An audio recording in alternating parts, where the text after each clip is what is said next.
It is the night of July 3rd, and on the streets of downtown Cairo thousands are celebrating the ousting of Egypt's deposed president, Mohamed Morsi. But below ground, in the police booth of Tahrir Square's metro station, Joanna Joseph is attempting to comfort a young girl. She had been surrounded by dozens of men in the square, stripped and sexually assaulted. And now, on the request of her family, a medic is trying to conduct a virginity test on the floor of the police booth. "I was shouting at the doctor not to touch the girl. The girl couldn't even cope with hearing the crowds," says Joseph, who is a volunteer with the Anti-Sexual Harassment Campaign, OpAntiSh, a grassroots organization set up in November 2012, which sends teams of volunteers to protests to intervene in mob assaults. The policeman said he had received 4 or 5 girls in this state every day, she adds. Since the 2011 uprising against Hosni Mubarak, then the Egyptian president,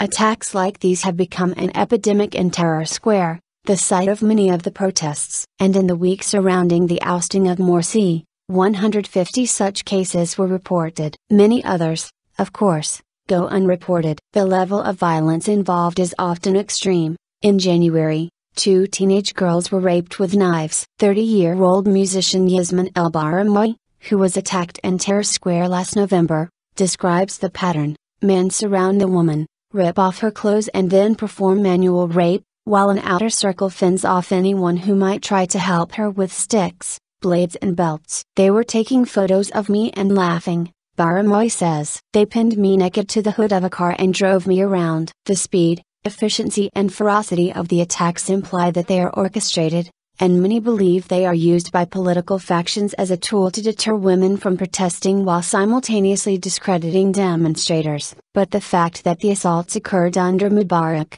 the military, Morsi and the current interim president, Mansour, suggests the problem may have far deeper roots. And while the attacks are most prevalent and brutal in terror, they also occur outside of a political context. In May, rights groups reported similar assaults at a pop concert in the coastal city of Ain Sokhna. The problem of sexual harassment and assault has been evident for a very long time, says Amal El-Mohandes, the director of the Women Human Rights Defenders Program. They took place as far back as 2006 during Eid celebrations, at the metro stations or near the cinemas. In fact, a study by the United Nations Entity for Gender Equality and the Empowerment of Women released in April reported that 99.3% of Egyptian women have experienced some form of sexual harassment, while 96.5% have been subject to harassment in the form of touching. But activists say the number of sexual assaults has increased post-revolution as there has been a surge in the number of women present in public spaces. Furthermore,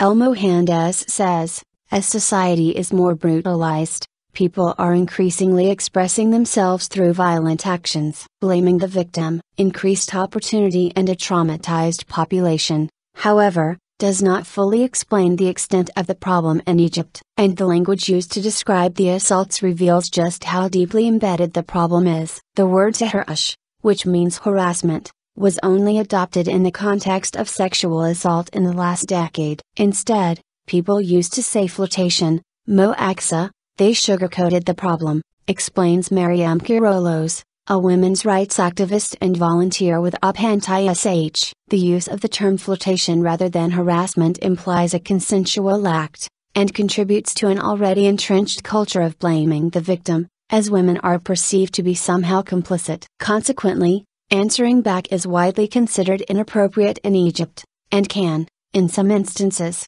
provoke a violent reaction. When, in 2012, 16-year-old Aman Mustafa spat at the man who groped her breasts, her attacker shot her dead. The roots of the problem, women's rights activists say, are in the home, and with domestic violence and marital rape not considered crimes under Egyptian law, it is hard to change attitudes on the street. Women's rights groups had worked on legislation to criminalize domestic abuse, but this was shelved when Mubarak's parliament was dissolved post-revolution. Since then there have been 2 further attempts. El Nadim Center for Rehabilitation of Victims of Violence, an Egyptian NGO that offers legal and psychological support to victims of assault, drafted a law addressing domestic violence, marital rape and sexual violence against women. But the effort was abandoned when the parliament was again dissolved by the then ruling military council last year. Similar umbrella legislation put forward by the state-run National Council for Women this year was also put on hold when the Shura Council,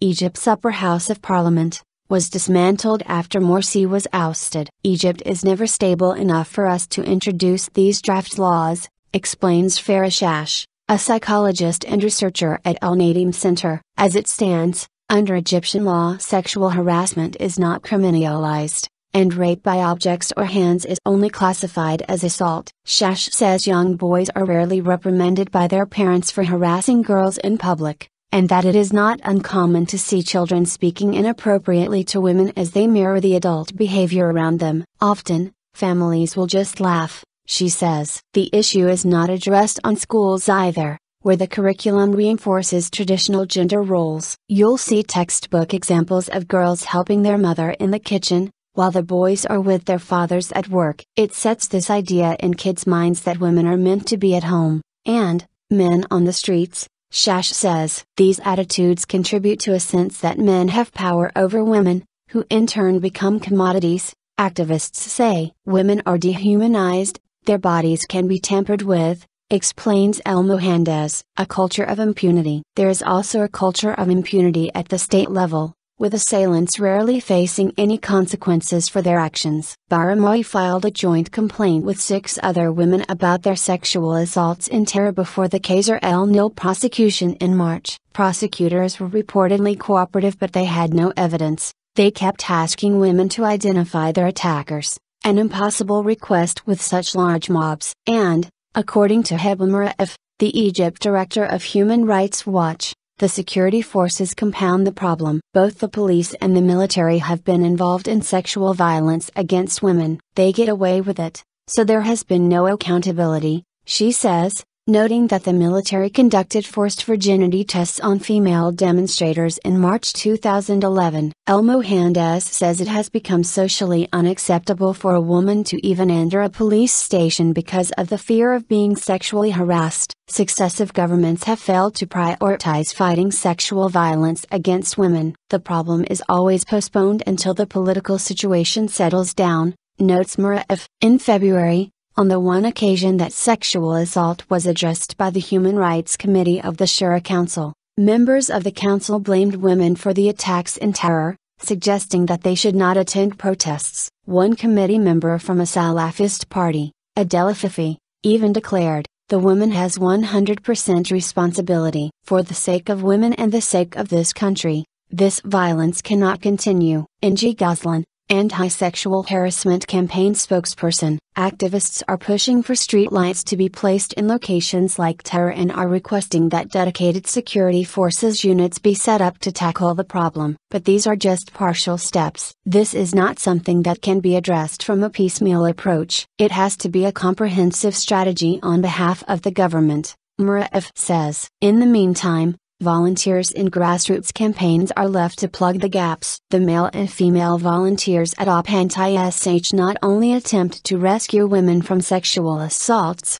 they also run hotlines and document cases. Societal Awareness Campaign Harass Map tracks sexual harassment across Egypt using an online interactive map. Meanwhile, Garolos says, a coalition of rights groups are working on drawing up key articles focusing on the protection of women for the country's new constitution. Although Tahrir has become an no-go area for some women, and protesters now cordon off those who do attend into gender-segregated events, many survivors are joining movements to combat the violence. But they fear that without effective state institutions, as Egypt again finds itself in political limbo, the issue will continue to be ignored, with devastating consequences for the country's women. It is becoming more violent and increasing in number, says OpAntiSh spokesperson Inji Goslan. For the sake of women and the sake of this country, this violence cannot continue.